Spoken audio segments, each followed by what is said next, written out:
Mangkaten adicara sampun saged lumampah. Nunggap adicara ingkang pungkasan inggih menika adicara pagelaran wayang kulit sedaya natas. Wontenipun Bapak dalang sak rombongan. Kula ngaturaken sugeng anggenipun ngayahi kewajiban. Mbok bilih sampun dumugi pinatesing manci wayaning mangsa kala minjang-injang adicara sampun cekap kula namung nderekaken. Adicara titiwacem menika sampun katutup dipun lajengaken pagelaran wayang kulit. Mbok bilih anggen kula ngaturaken rantamaning adicara Pit Purwa Madya Wusana kathah keklentuanipun kula nyuwun agenging samudra aksama. Kula cekapaken semanten akhir kalam usikum wa nafsi bitaqallah. Wassalamualaikum warahmatullahi wabarakatuh. Matur nuwun.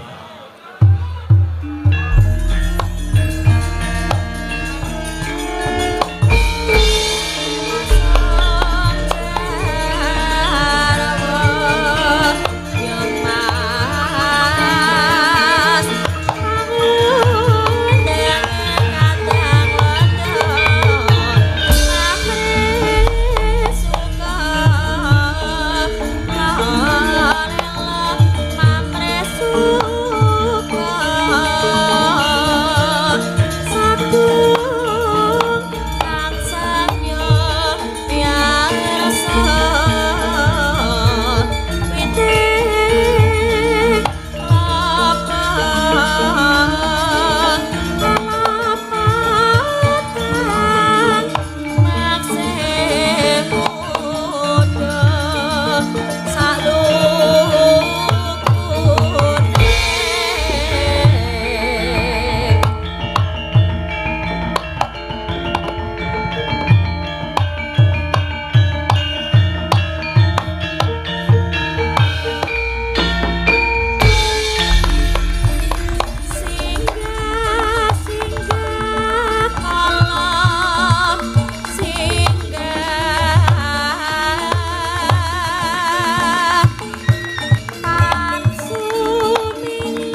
Gusti Maha Prabu Duryudana laring Semar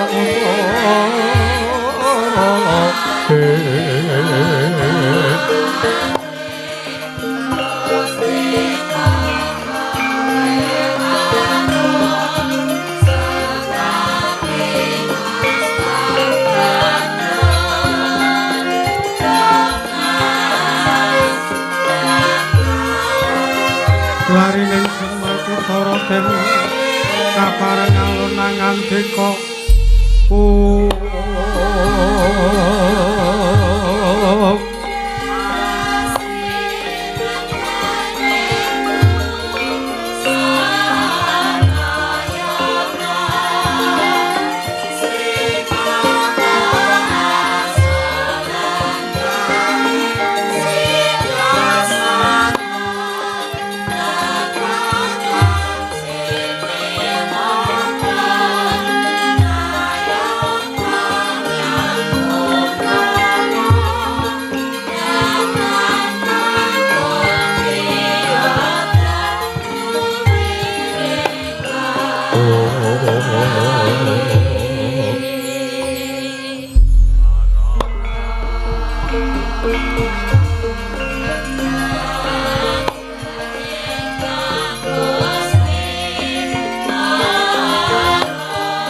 Sembanging ngulung ngapur porisan amurbe ngrat mring sanan ingkang mring kanan siing tasih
awit namastu Purama Sidam Om awit namastu Silam Brengjang jagat karono Sirang tondo Kawisisaning bisana Sono sinawunang ning lepes temaksih Lestantun lambang buduk Jinantur tutur katela tetula tulat Mrirat ing parabdya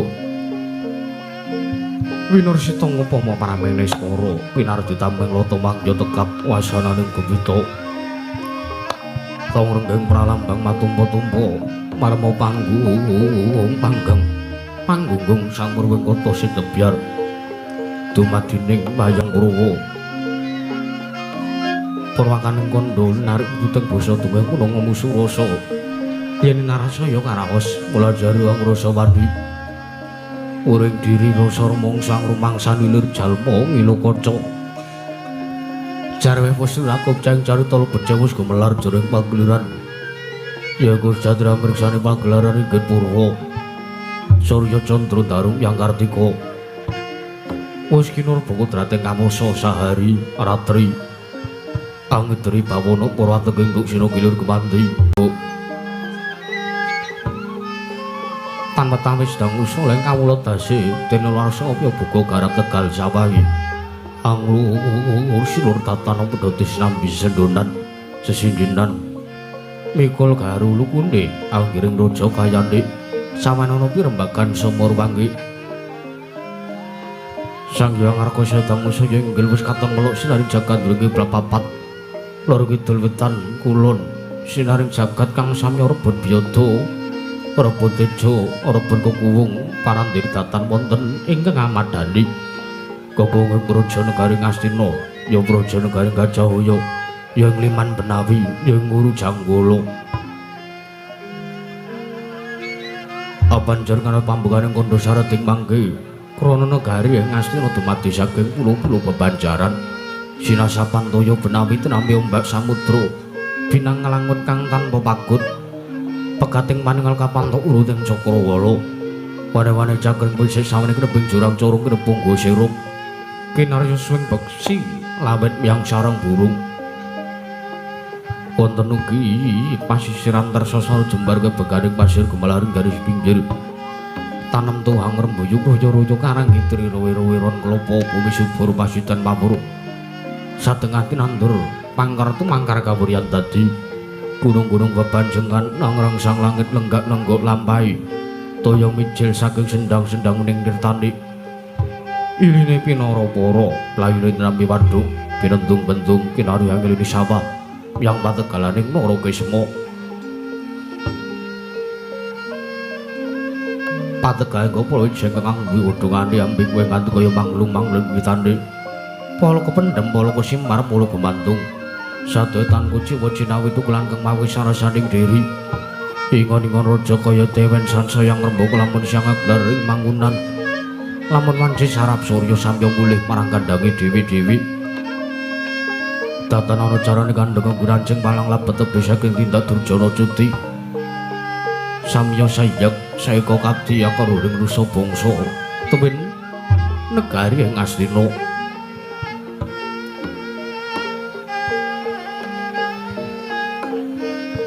wana ngimbangi gunung anggung reneksa ngril lestari run tumurun ratu merah sadya dadi uruganing lingkungan langkung-langkung tingali disampun sami-sami disanggeman sepen tebih saking tindak sansaya sinansanen wacimatan daya dinayan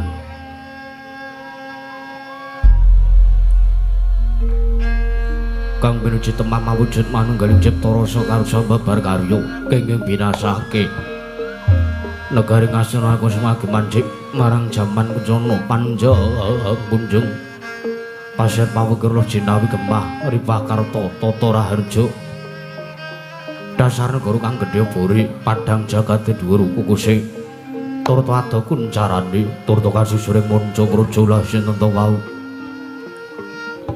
ingkang lenggah samadaning dampar kencana sinipun saking para kawula nenggih menika ta dosa namaning Sang Nata dosa arane 10 nama wis mestan juru Sang Nata Prabu Duryudana ya Sang Nata Prabu Jaka Pitana ya Sang Prabu Jaya Pitana ya Sang Prabu Kurupati ya Sang Kurawendra ya Sang Dastarastratmaja ya Sang Gendari Suta ya Sang Tripamangsa Sang Prabu Duryudana lenggah samadaring dampar jana Siwaka Sagya para nayaka Punggawa pinesepuh praja negari Astina ora mantra-mantra sepating Bathara dewaning kasugihan Sang Hyang Bathara kuwe wangit Jawantah binayang bayang sang janing para apsara Hapsari kawis ketingal panggung tanggung Jaka paloro-loro ingkang samya ngambil pacaring keprabon kawis tinggal sang janing para kawula miwah para nayaka brajeng samya lenggah suwan mursaning Sang Prabu Duryudana nenggih menika turunane Pepatih negari Astina pidalung plasa jenar nenggih Sang Rekyana Patih Arya Sengkuni ya Arya Suman ya Raden Trigantalpati dalem menawi semanten Sang Rekyana Patih Arya Sengkuni mengaraken pelenggahipun Brahmana Agung Ngetalkanda nenggih Sang Mahatmara Siwara Bisma Sang Mahatmara Siwara Bisma mengaraken pelenggahipun Sang Tapa Begawan Dana Pujangga negari Astina Pandhita Sukalima sumambung wisyawanipun pilenggahipun Senopati negari Astina nenggih Sang Nerpati Karna Basusina ing Ngawungga ya Sang Surya Putra ya Sang Suryatmaja ingkang lenggah wonten sakwingking piyambak nenggih sadurung tirta tinalang nenggih Sang Raden Arya Kartamarma nalika semanten tekambir blabar sang janing para kawula samya siniwaka samya gandeng pasisiran jejel riyel rapet pepet pipit prasasata pandhegul datan poselo laben sekadang marusi baing jaya bludak gendera rontek umbul-umbul kitrangen dalu embung timungsa labu payung megar mendi jamur barat ing mangsa rendeng tumbah ngrangap kojati ngarep mangsa katiga prandiri tinggal didem jinem madaring pasewakan negari Astina nadan datan wonten gudang ngobah samro datan lumampah Kabyor sumung swaraning pradonga miwah pangling waranggana segara murmani pangandikan. Datu kumang grimis jeneng Paduka Sang Prabu Duryudana ingkang dereng kababaring lisan.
tinon neng pasewakan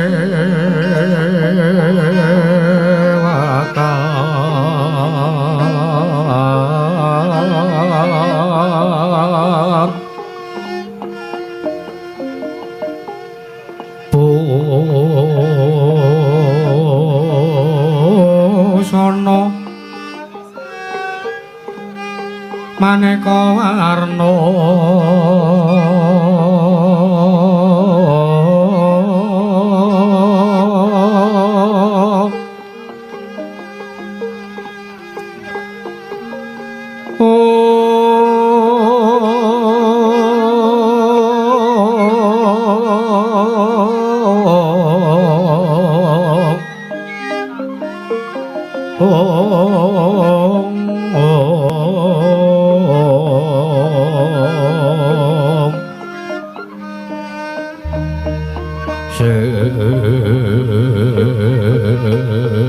sepak puspitengu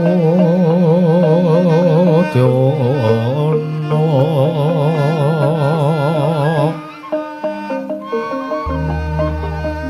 yang mansrah sarawarokmo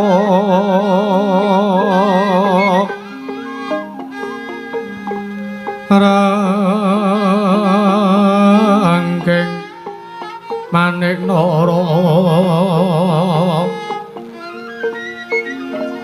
narawata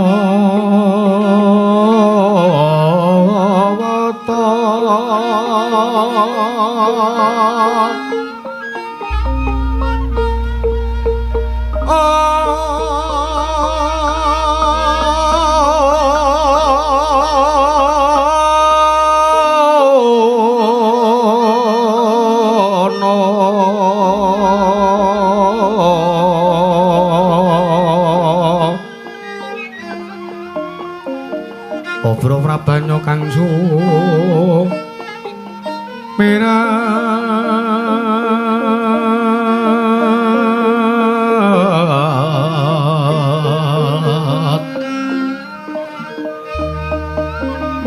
kenyaring deca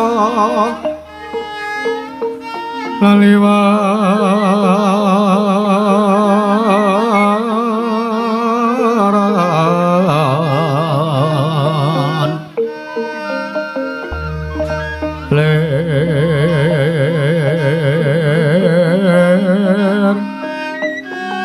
ki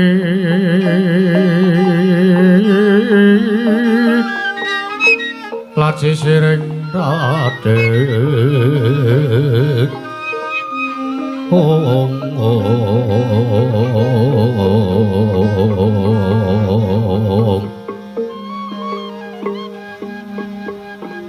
wimbo kekandha amrek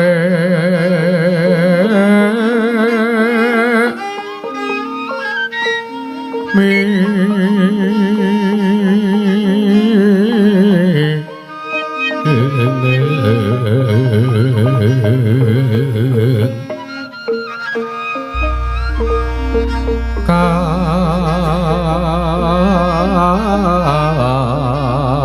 kati upeng mak roto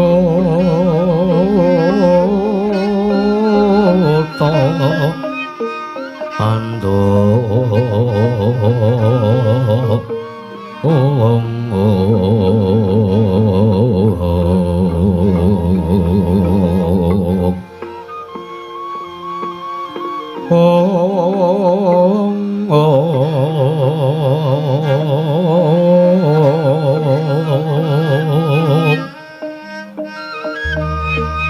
saparan mangambar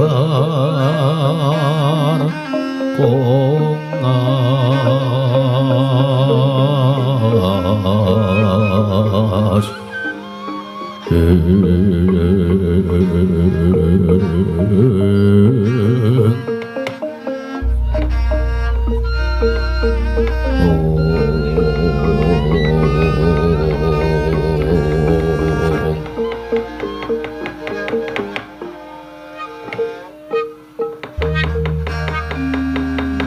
lamun sira anggakuru kaki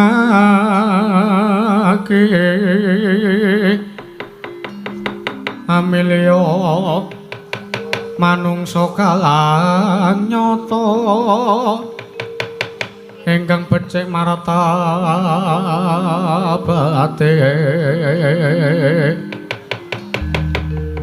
sarta kawruhing hukum kang ibadah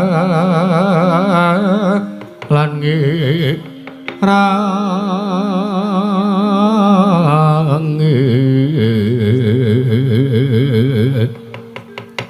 sukara le wong tapa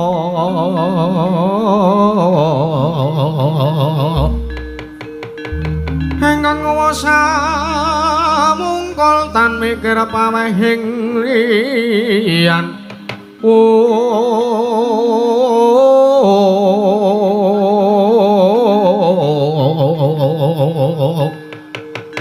iku pantes kuranana kake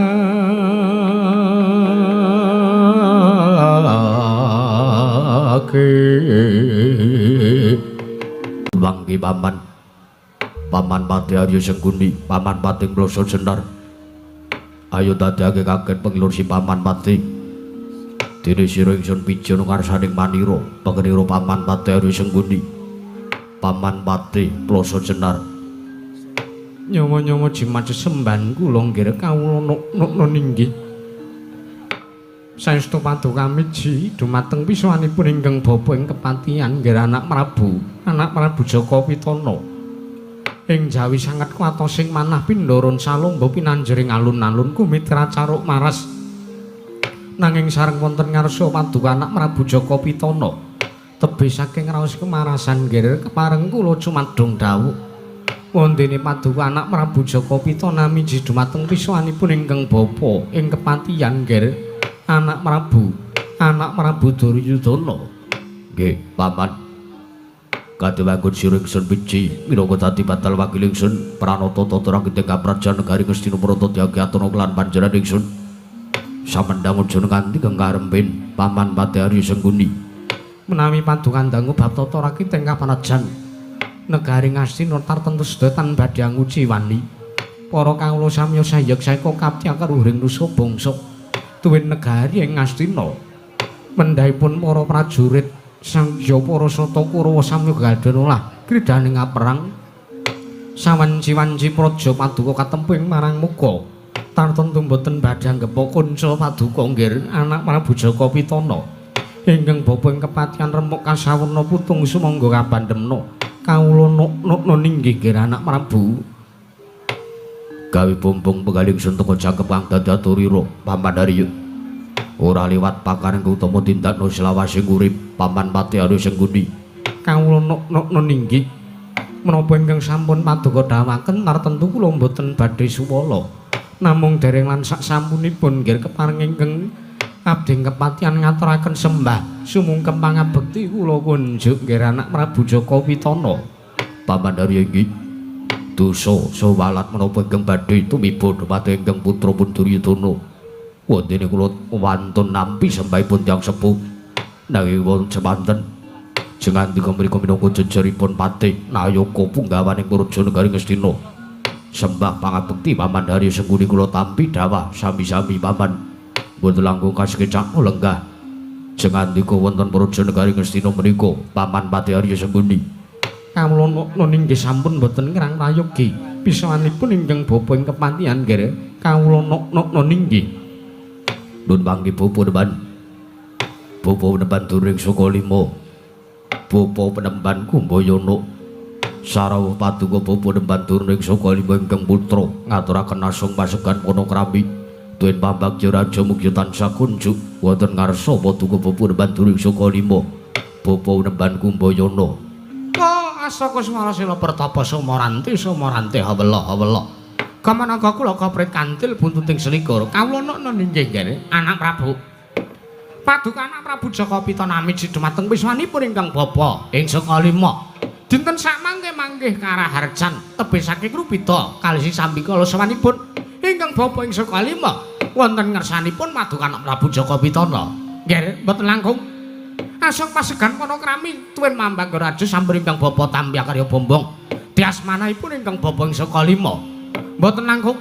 Kula ngaturaken salam taklim kula mugi tansah kunjuk katur wonten ngersa Paduka anak Prabu Jaka Pitana, anak Prabu Duryudana. Bapak bantur iki. Salam taklim sampun katur wonten ngarsanipun ingkang putra pun Duryudana kula Tampi karya Bombong Jas. Manahipun ingkang putra pun Jaka Pitana. Mboten langkung kaskecaken lenggah Paduka bapa penemban Durna ing Sukalima, bapa Dewan Kumbayana. Nona ninggih. Sampun boten kirang prayogi piswanipun ingkang bapa ing Sukalima nggih, anak Prabu Jaka Pitana. Apa dene Kakang Prabu Karna Basusena ing Ngawengga, Kakang Prabu Suryatmaja. Sarawuh Paduka Kakang Prabu Surya putra wonten Prajanegari Ngastina ingkang rayi pun Jaka Pitana ngaturaken pambagya raja mugi tansah katur wonten ngersanipun Kakang Prabu Karna Basusena, Koko Prabu ing Ngawengga. Jagat pangestu karo wayah nur jagat kawula ninggih Yayi. Paduka Yayi Prabu Darma Kusuma utawi Yayi Prabu Jaka Pitana miji dumateng piswanipun ingkang raka ing Ngawangga. Inggih ingkang raka pun Karna Basusena. Yayi Prabu mboten langkung asung pasegan manakrami sampun ingkang raka Tampi. Dawa sami-sami mboten langkung kula ngaturaken salam taklim kula mugi tansah katur wonten ngersanipun Paduka Yayi Prabu Duryudana, Yayi Prabu Jaka Pitana. Kaloro niki Kakang Prabu Karna Basusena sampun kula Tampi karya Bombong Das marahipun ingkang rayi pun Jaka Pitana. Mboten langkung kaskecaken lenggah Paduka Kakang Prabu Karna Basusena ing Ngawengga, Koko Prabu. Kawula ninggih sampun boten kirang prayogi Yayi. Dimas Kartomarma padha kanthi Raja Sapraptari Dimas Kartomarma angguripun Kakang Miji ndak dangu sawanmu ning pasewakan Datulaya Praja negara Ngastina. Dimas Kartomarma baunut-unut ringgih namit masang liman tabi tinebina kula duri dumawahing tawang tuwang linepat ing tolak mandu. Koko Prabu mboten langkung Paduka Kanjeng Koko Prabu Duryudana ing Ngastina dewaji sembahan kula sinuwun Prabu Jaka Pitana. Sinuwun Paduka miji karajanipun ingkang rayi ing tirta tinalang pun Kartomarma. Mboten langkung wilujeng piswanipun ingkang rayi mangke karajan tebih saking Rubeda namung dereng langsak sampunipun keparenga kula ngaturaken sembah sungkem pangabekti kula kunjuk sandhap putu Paduka Kanjeng Koko Prabu Duryudana sinuwun Ngastina. Yaya Dimas Kartomarma tatomba sembah siyadi ora liwat pangestuning sun wae tampanono. Dimas tirta tinalang nundha iki sampun kula tampi akarya jimat paribendaring kasantosan ora liwat tatanan barisaning Ngurmati Pulu ingkang padha gantung sibuk jeneng ingsun nedya mbabarake tuwinanem bromo wigatining pasewakan Dimas Kartomarma. Baunuk-nunduk niki menawi ingkang sampun Paduka dhawaken tartemtu kula boten badhe suwala kula namung saged mangestu padha dawuh Paduka Sang Nata sinuwun Prabu Duryudana Koko Prabu Ngastina. Nun mangke Kanjeng Hyang Bisma Ketal Kondro, Kanjeng Hyang Bisma ingkang wayah pun Duryudana ngaturaken karaharjan kasugengan saha kawilujengan sarwipun Paduka Kanjeng Hyang Bisma Ketal Kondro. Kanjeng Hyang Mas Rama sidam saring bawana langgeng yaya nggih kula putu Prabu Jaka Pitana, putu Prabu Duryudana. Bombong kang tanpa upama penggalipun Hyang ing Ngetal Kondro. Teka dina sakmengko iki pun Hyang kapiji sawaning praja negara Ngastina. Ndak kirana wigati apa jebul ngepasi kemasang yuja katujuh ing inu negara Ngastina tumampak dinaning masewakan agung. nggih Yaya nggih kasugengan sartane karaharjan wis pun Hyang sandang sawanipun Hyang ora ana alangan suwiji apa adosaka rubeda ya mung pambagya rarjane putu Prabu Duryudana wis tak tampa ora liwat pun Hyang ngaturake salam taklime pun Hyang muga katur ana ngersaning putu Prabu Duryudana putu Prabu Jaka Pitana. Ye, Kanjeng Hyang sampun kula tampi. Akhire bombong dasmaraipun ingkang wayah pun Duryudana. Mboten langkung mugya kaskecaken lenggah patu Kanjeng Hyang Bisma ing ngetal kondo. Iya. Kaya wis ora kurang prayoga nggir. Praptanipun yang ana ing Prajanegara Ngastina dina sakmengko iki. Putu Prabu Jaka Pitana. Wa penemban Bisma inggih Sang Mahatma Resi Wara Bisma kula ngaturaken sembah bekti kula kunjuk Sengkuni ya Suman. Tak tampa. Sembah bektimu ana ngersaku lan pangestuku tampanana ya Suman Trigantalpati. Kawula nun inggih sampun kula pundi kakarya jimat paripe dayanana ing kasantosan. Mugi kaskecaken lenggah paduka wonten ing mriki penemban. Ya kaya wis ora kurang prayoga. Lole. Wah penemban Bisma. Kumbayana ya nggih. Wah sarawuhipun wonten Prajanegari Ngastina kula ngaturaken sembah bekti kula kunjuk penemban. Ya Begawan Durna. Nadan derajatmu kuwi uga Brahmana padha kelawan aku.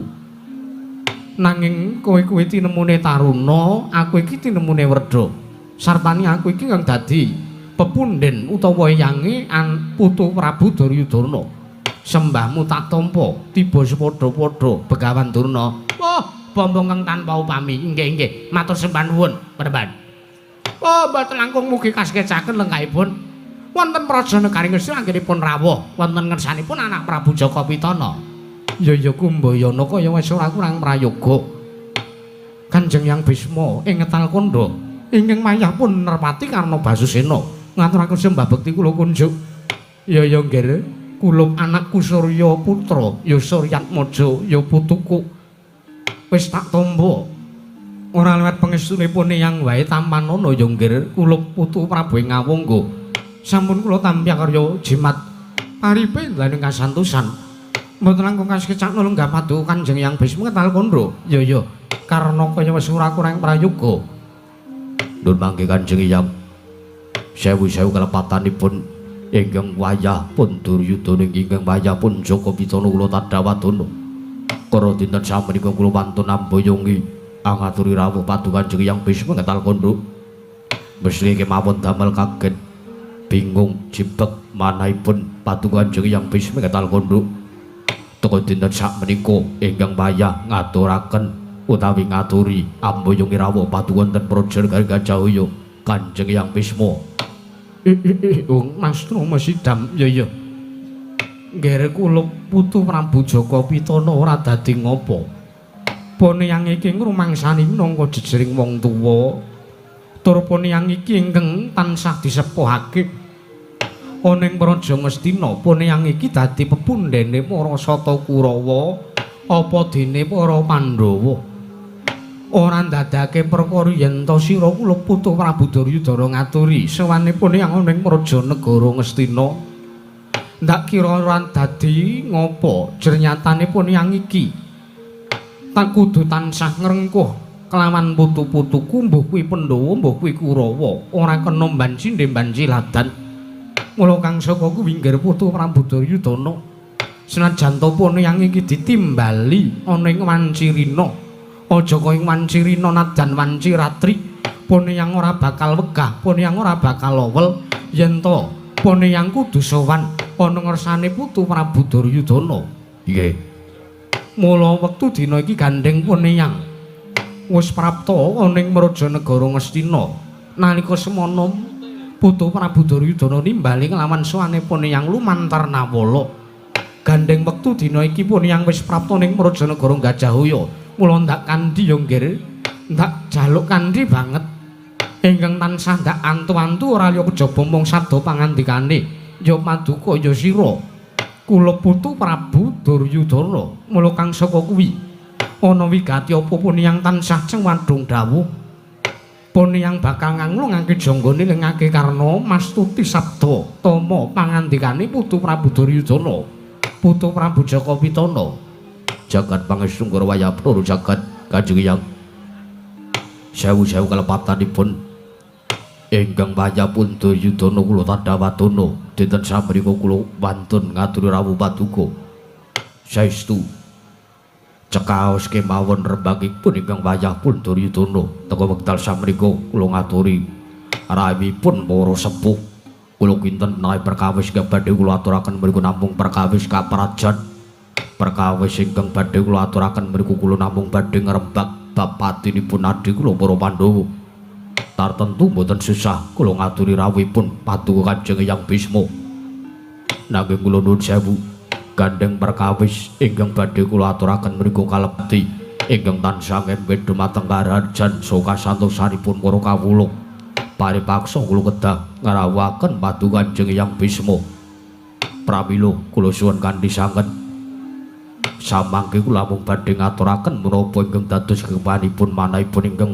wayah pun Jaka Pitana Kanjeng Hyang Bisma Kanjeng Hyang Bisma ketal kondo.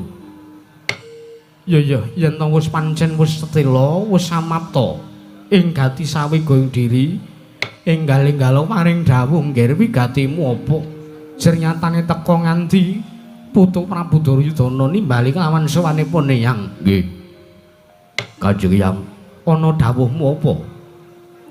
Saestu kula mriku namung badhe matur dhumateng kawontenan menapa ingkang sampun kula sandhang lan sampun kula lampahi tigang ari kapengker wonten ing dinten Anggara Kasih saestu ingkang putra nalika semanten alampah nindra tumuli kula anyumena pasumenan mriku boten namung pasumenan ingkang bain-bain nanging menika kalebet sasmita menika senggahya kanugrahan dereng nate pikantuk wahyu wekdal sak menika kula kinten wekdal ingkang trep kula kinten wekdal ingkang pas jenyatanipun kula mriku namung nganggep tiyang ingkang kasinungan wahyu mriku mboten sanes tiyang ingkang gadhahi derajat pangkat sugih Herbondo Pandu jenyatanipun samenika ingkang wayah pun Duryudana pikantuk sasmita saking para Jawata kula kados punanggen kula badhe nglampahi ambudidaya wujudipun wahyu wiji mulya mriku Kanjeng Hyang Bisma ing ngetal kondo Kanjeng Hyang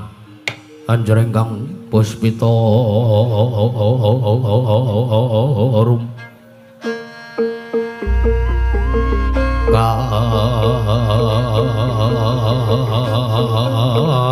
kasilireng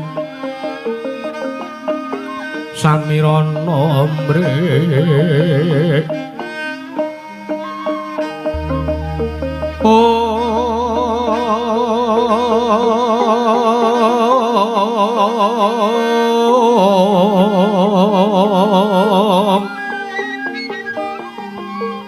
sekar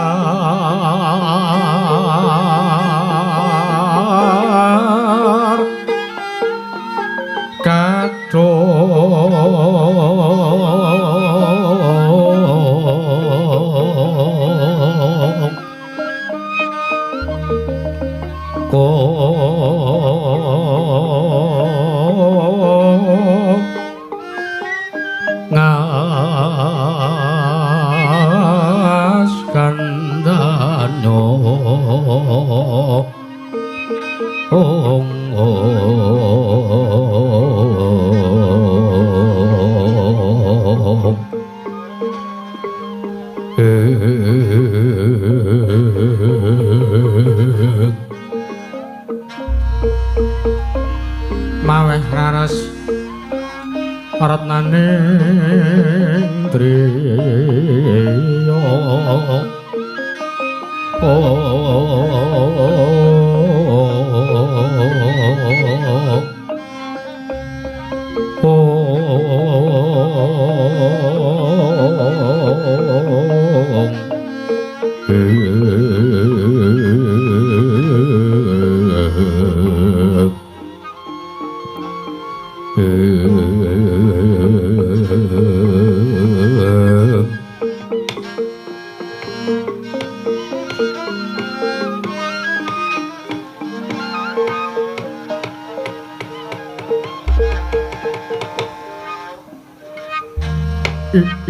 Wong Mas Trama sidam saring bawana langgeng ya jagat pangestu ngara gawe kaget penggalipun Hyang teka nuwun sewu longgir kulup putu Prabu Duryudana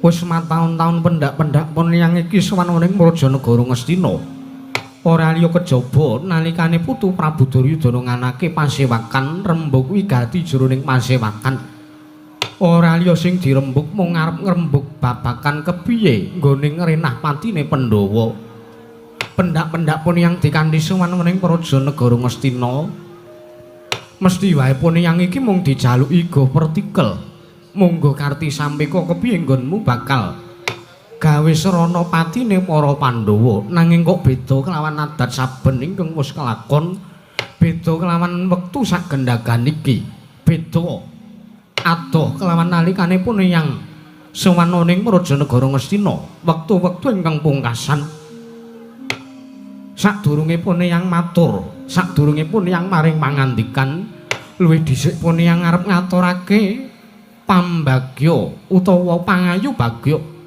jernyatane putu Prabu Duryudana wis teka gelem wis kestuti narbuka penggalihe wis gelem rukun nyawiji tetunggalan dadi siji kelawan para Pandhawa ora bedak-bedakake sartane ora ana dareta apa dene cengkrahan antarane Kurawa lan Pandhawa ngono yo nggih pune yang mongkok pune yang seneng putu Prabu nggih Kanjeng Yanggi matur sembah nuwun nanging kula nuwun sewu sareng kula petang-petang sareng kula pitung kula gelar kula gulung sampun mataun tarigeng wayah pun Duryudana menika ngikit-ikit raos sengkit kula kalian para Pandhawa teka wekdal sak menika kula sampun saged tinarbuka penggalih kula menggalih menawi kula ngawontenaken dareda menawi kula mriku geger menawi kula mriku mboten rukun kalian para Pandhawa menawi wonten pasulayan antawisipun Kurawa lan Pandhawa menika kula kinten ginanipun menapa ing samangke kula kasinungan derajat pangkat sugih Herbondo Bandu seprapat jagat paribasan kagunganipun ingkang wayah pun Duryudana ginanipun menapa menawi kula tasih senggit kalian sedulur ginanipun menapa menawi kula kalian kadang kula piyambak kula mboten remen ginanipun menapa menawi kula namung badhe ngrenah patinipun para Pandhawa mekaten Kanjeng Hyang ya syukur ya jernyatane putu Prabu Duryudana wis tinarbuka penggal lu sabda temu paduka Kanjeng Hyang ya ngene yo nggir wong arep gayuh wahyu mono ingkang dadi paugeran utawa teges ingkang dadi kuncine wong arep nggayuh wahyu mono ora liya lila wani sartane kurban lila wani kalian kurban niku tegesipun kados pundi lila kuwi teges nglilani utawa nglilake marang pakaryan utawa perkara sekabehane mbuh kuwi perkara kula warga mbuh kuwi perkara pribadi kudu tansah dililake jernyatane ngene sing jeneng wahyu mono yen to pancen ingkang nampa sasmita putu Prabu Duryudana kamangka putu Prabu Duryudana kuwi minangka jejere Nalindra kuwi ingkang tansah ngayomi marang kawula akeh mesti wae wahyu kuwi mau bakal dirasakake yen to pancen kasembadan nggonmu nggayuh wahyu bakal dirasakake dening saking para kawula sak praja negara Ngastina kuwi ingkang dak mestani nglilakake perkawis kula warga ingkang dak mastani nglilake perkara pribadi utawa wigatimu dhewe kuwi ingkang sepisan lila lajeng kengangka kalih wani mriku kados pundi wani kuwi ya wani ragat lahir ya wani ragat batin tegesipun ragat lahir kuwi yen to pancen nggone bakal mbudidaya nggayuh wahyu kuwi mau mbutuhake prabiya mbutuhake brana picis kuwi kudu tansah wani nggunakake ragat lahir kuwi mau yen to pancen nggon marep budidaya mbutuhake ragat wujude brana picis utawa prabiya lajeng ragat batin kuwi tegesipun kados pundi ragat batin kuwi leh mulaku tapa brata mekaten ya wong arep nggayuh wahyu mono ora gampang wong arep duweni gegayuhan mono ora gampang ora mung ngibarate mlaku tanpa nggunakake sandal mono pancen angel jernyatane wong arep nggayuh wahyu mono kudu dituku kanthi laku tapa brata mesu budi temah bisa ngulir budi kasak ngasah kelawan kadiwasan kuwi ragat batin mekaten lajeng ngangka tiga kurban kurban kuwi ya ngorbanake lahir ya ngorbanake batin teges uga wani ngorbanake uripmu dhewe ngiklasake kelawan uripmu jernatane yen to pancen mengko sing jeneng siji pasti loro jodoh telu tibaning wahyu kuwi mono mung darbeking sing gawe urip ingkang priksa lola laline yen to kodrat iki mesthekake kalamun to putu Prabu Duryudana kasembadan nggone gayuh wahyu teges bakal jujur sembulur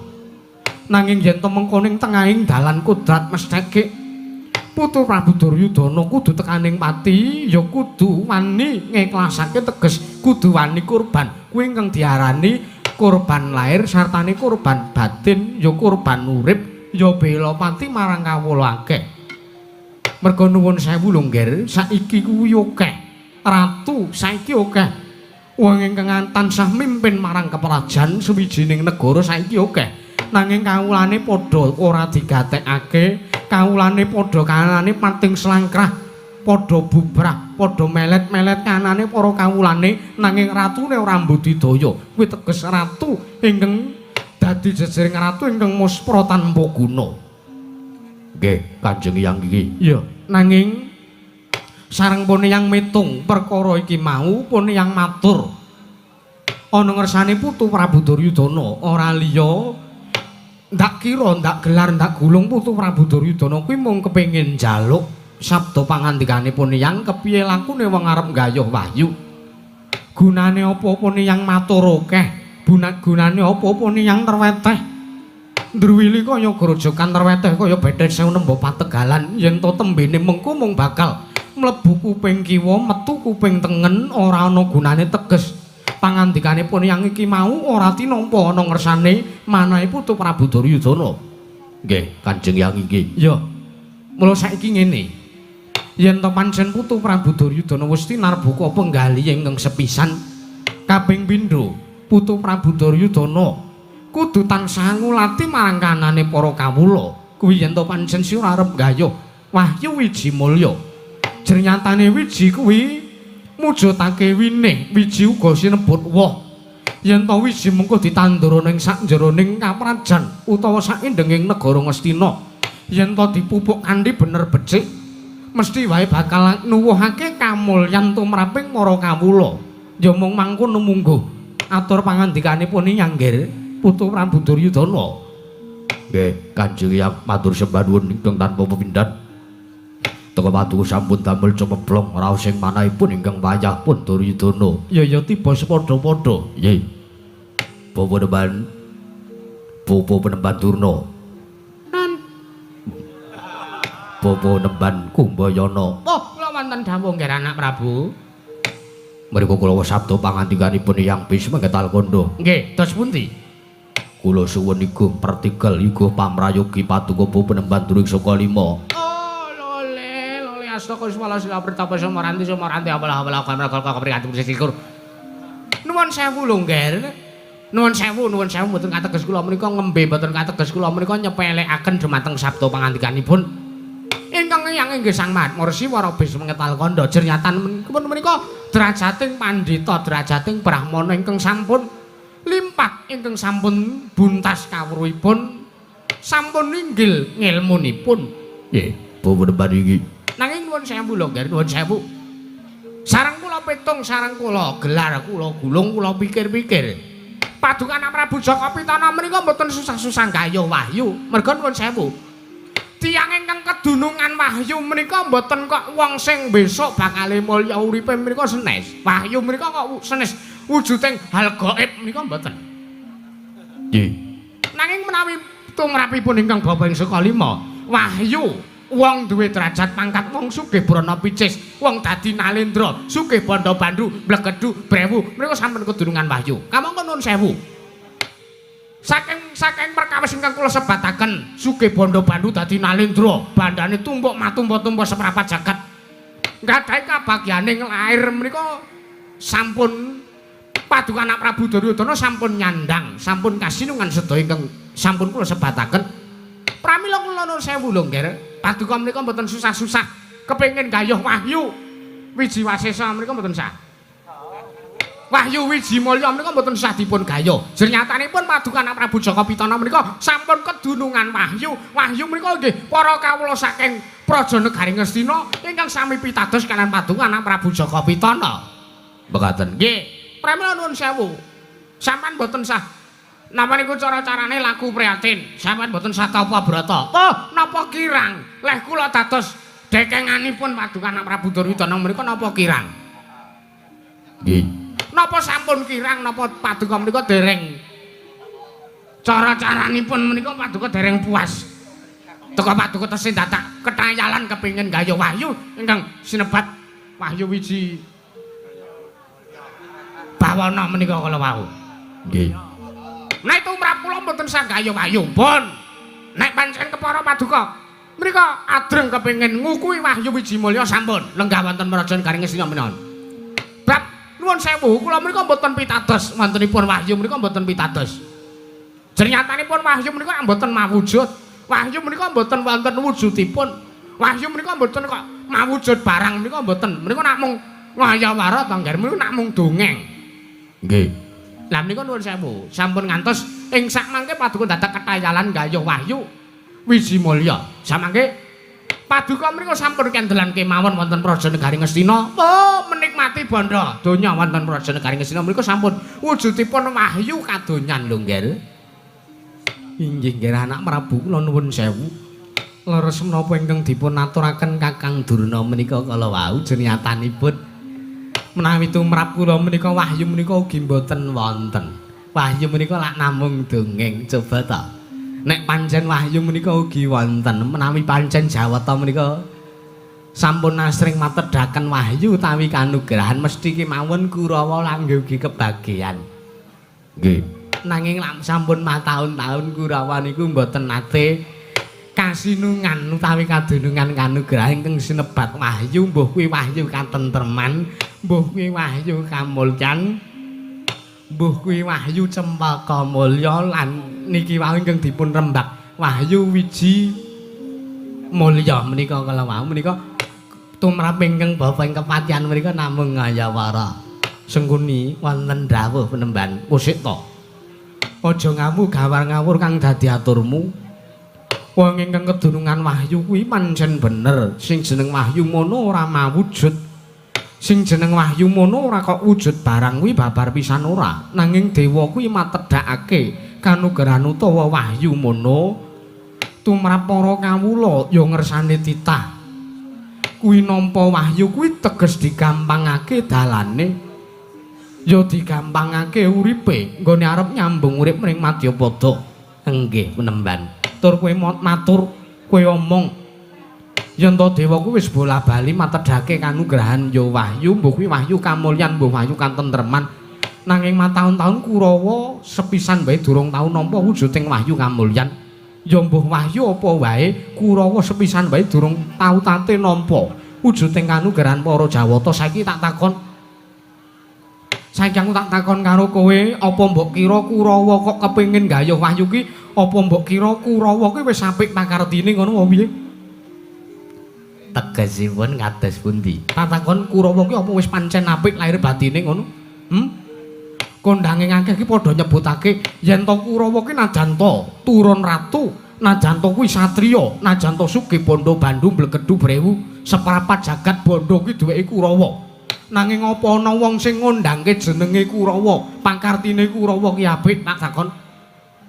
Sing ana mung padha ngandhake jagat iki nganti kebrebeken jenenge Kurawa, watake angkara, budine candala. Kamangka wong sing arep gayuh wahyu kuwi mono kudu tansah resik lahir batine, kudu tansah bener tan malang temoleh pangkartine. Lah saiki iki Kurawa wae tumindak apik wae padha ora gelem. Iki sasi besar Kurawa padha ora mbeleh mendha, padha ora mbeleh sapi sing dibeleh babi. Kuwi ajar-ajarane sapa? Tak takon senguni. Angge ajar-ajaran kula. Apa ya pancen bener nek Kurawa ki arep gayuh wahyu kan mbuh wahyu apa wae nek Kurawa arep gayuh kanugrahan kok pangkartine Kurawa kaya ngono kuwi apa pancen bener? Sampun. Kula kinten menawi wonten ing pasewakan mriku namung padu, boten wonten kinanipun. Jenyatanipun ingkang kula pitados wonten mriki menika namung pangandikanipun Eyang Bisma Ngetal Kondo. Nuwun sewu Bu Punemban Durna.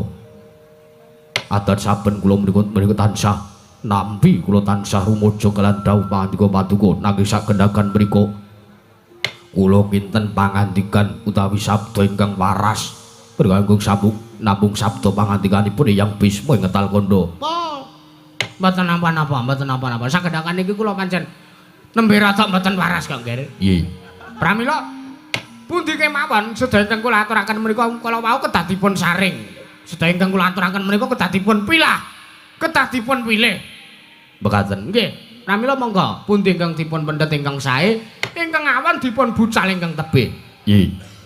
Nanging nuwun sewu. Kula menika tasih bingung kados pundi anggen kula badhe alampah tapa brata. Jenyatanipun kula menika jejeripun Nalindra. Menapa sak mangke badhe kelampahan wonten Nalindra Ketayalan Gayuh Wahyu ingkang sinebat Wahyu Wijimulya menika. Nyai Prabu kula nuwun sewu. Kakang Prabu Karna Basus ring awung kados pundi? Nuwun sewu to. Wonten mriki kala wau menika namung ingkang dipun suwuni go partikel menika namung para pinisepuh ingkang lenggah wonten madyaning datulipun Raja Negari Ngastina. Nggih. Nanging kula nuwun sewu, kula aturi mas paosaken wonten mriki jejeripun ingkang raka menika menapa? Paduka Kakang Prabu Karna menika boten sanes jejeripun Senopati wonten Raja Negari Ngastina. Nuwun sewu, menawi pancen estu para pinisepuh para nujung Negari Ngastina pujangga negari ing Gajahaya menika ingkang dados kiblat anggenipun nyuwun nggih partikel pamrayogi. Menapa mboten sae kawontenanipun bilih sak mangking badhe tumandang Gayuh Wahyu Wijimulya menika sak mangke ingkang raka ing ngawangga kemawon Yayi. Nuwun sewu. Teges Paduka Kakang Prabu Karna badhe gayuh wujuding Wahyu Wijimulya kebadhe dipun tumedhaken dening para Jawata. Nggih, lakar kalosan mekaten. Pramila menawi dipun keparengaken majeng anggen kula badhe matur. Sak mangke kula badhe ngaturaken menggah. Sartanipun kula badhe nyuwun priksa wonten pundi dunungipun Wahyu Wijimulya menika lho Yayi, Yayi Prabu Jaka Pitana. Sikra-sikra yen permana ganca sikra ngraket nawang sesangka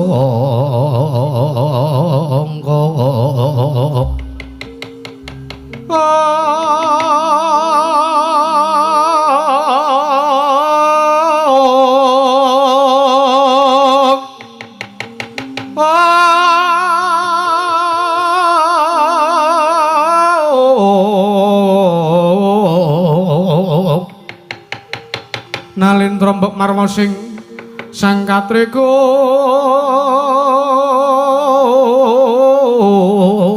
mulung katrega mulung mangrempak ing wadya warta kurare kakiri-kiri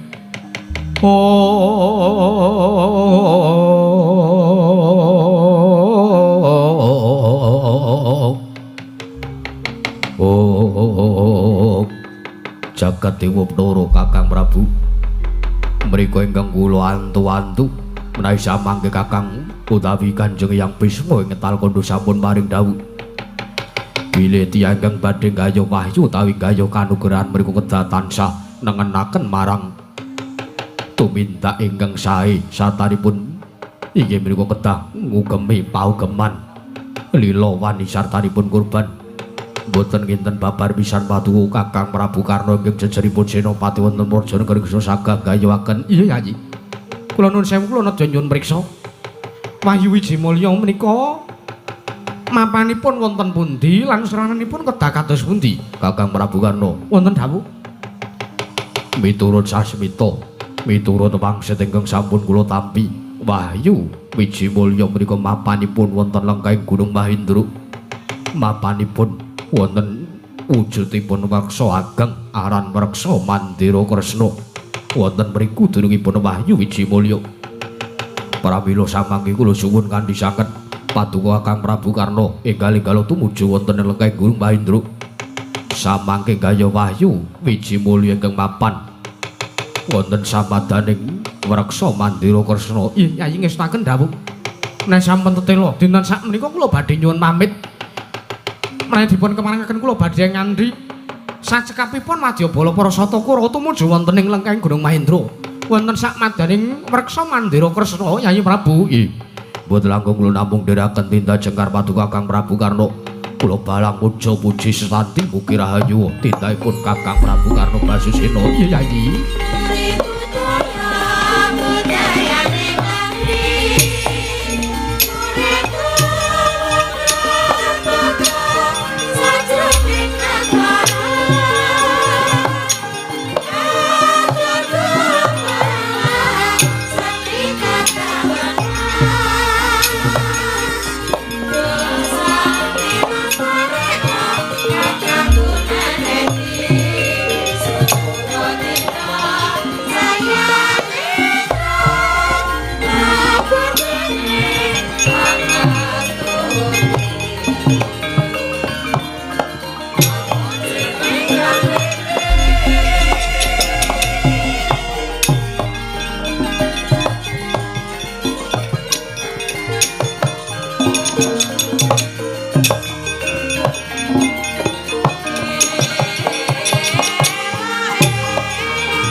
Pandharya Wonten paringan dawuh nggih.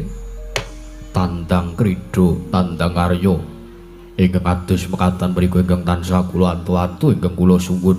Nggih. Nuwun sewu. Kula mriku wonten mriki menika ngrawuhaken para winasis ngrawuhaken para pinisepuh nujung negari Ngastina. Mboten sanes pupu Bandurna. Mriku kula suwun iku partikel iku pamrayogi. Kados pundi anggenipun badhe gaya wahyu wiji mulya. Jebul tinumipun boten kinten babar pisan. Pupu Penemban Durna nuwun sewu pamrayoganipun kirang sae tumrap ingkang putra ing Ngastina. Inggih, nuwun sewu Cen Kakang Durna niku sak kaya ngaten. Nggih.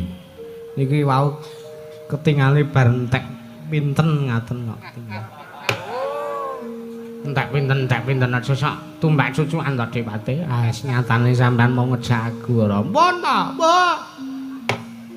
Wayah korban iki darah kula kumat, darah tinggi. Mula aja akeh-akeh to Kakang. Ong Mas Trama Sidam Putu Prabu. Eyang Bisma wonten pangandika dawuh kados pundi? Kusik to. Lah kok teko dadi ingkang entuk sasmita. Putu Prabu Duryudana ingkang entuk wangsit supaya ninggaya wahyu wiji mulya kuwi Putu Prabu Kurupati ning kok sira dawuh kelawan Karna ki tegese piye? Nuwun sewu. Kula sampun dados pestinipun utawi kersanipun Kakang Prabu Karna. Wis to, wis. Apa ya pancen trep kaya mangkono? Merga nuwun sewu lho. Sing jeneng Wahyu kuwi manjing ana ragane sapa wae, gumantung sapa ingkang gayuh, sapa ingkang nuku kanthi laku tapa brata laku prihatin. Nggih. Yen to sira putu Prabu Duryudana dawuh karo Prabu Karna, ya karo putuku ing Ngawangga, yen to iki mengko sing entuk wujuding Wahyu Wijimulya putu Prabu Karna ora liya sing nampa kedurungan Wahyu Wijimulya ora kena dipindah, ya mung putu Prabu Karna ing Ngawangga. Nuwun sewu panginten kula Wahyu menika ing sakpaki dipun boyong wonten Praja Negari Ngastina tumuli kula tampi tumuli Wahyu samangke manjing wonten angganipun pun ingkang wayah pun Prabu Duryudana. Oh ngono. Ya wis yen to pancen mbok menawa iki mengko ana elok ing lelakon wujuding kanugrahan karo Wahyu Wijimulya iki mau mawujud barang mbuh apa wae ya nggih Mekaten Kanjeng Hyang. ya yen to pancen kaya mangkono lakune putu Prabu Duryudana pun yang mung bisa nayogyani sartane mung bisa nyembadani sartane pun yang mung bisa mbaleng puja puji santi muga-muga rahayu wone ring sambikala nggonmu bakal nggayuh Wahyu Wijimulya putu Prabu Duryudana. Kanjeng Hyang iki matur sembah nuwun sanget Kanjeng Hyang teka paduka sampun kestu paring dawuh sabda pangandika uga pamrayogi ingkang saestu damel cumeplong raosipun manahipun ingkang wayah pun Duryudana. Pramila gandeng nuwun sewu sampun purna jejiban pasewakan negari Ngastina menika Dimas Kartomarma wonten paringan dawuh sinuwun bubana kang padha sibu ing sundut kundur kedaton nun ngestaken dawuh kula nuwun pamit madal paselan sing ati-ati aja kaya bocah cilik. Pamandarya kula aturi satata pranata sangjaning Parasata Kurawa Kurumajanggi nayogyani kelawan tindakipun Kakang Prabu Karna Nun ngestaken dawuh nyuwun pamit madal pasilan nggih ngatos-atos Paman Padarya Sengguni kaya wis ora ana dawuh maneh Dimas Kartomarma purna gatining maranggilan arsa sang nata kundur kedaton saking dampan cur kinaben gambaran gading kadharaken sangjaning Paramban Jadi manggo ketanggung Jaka paloro-loro ingkang samya ngambil upacara keprabot kawisa saking mandura tindanya Sang Sri Narana lamun katinon saking Mandrawa kemebiar candrané kadya Sang Hyang Surya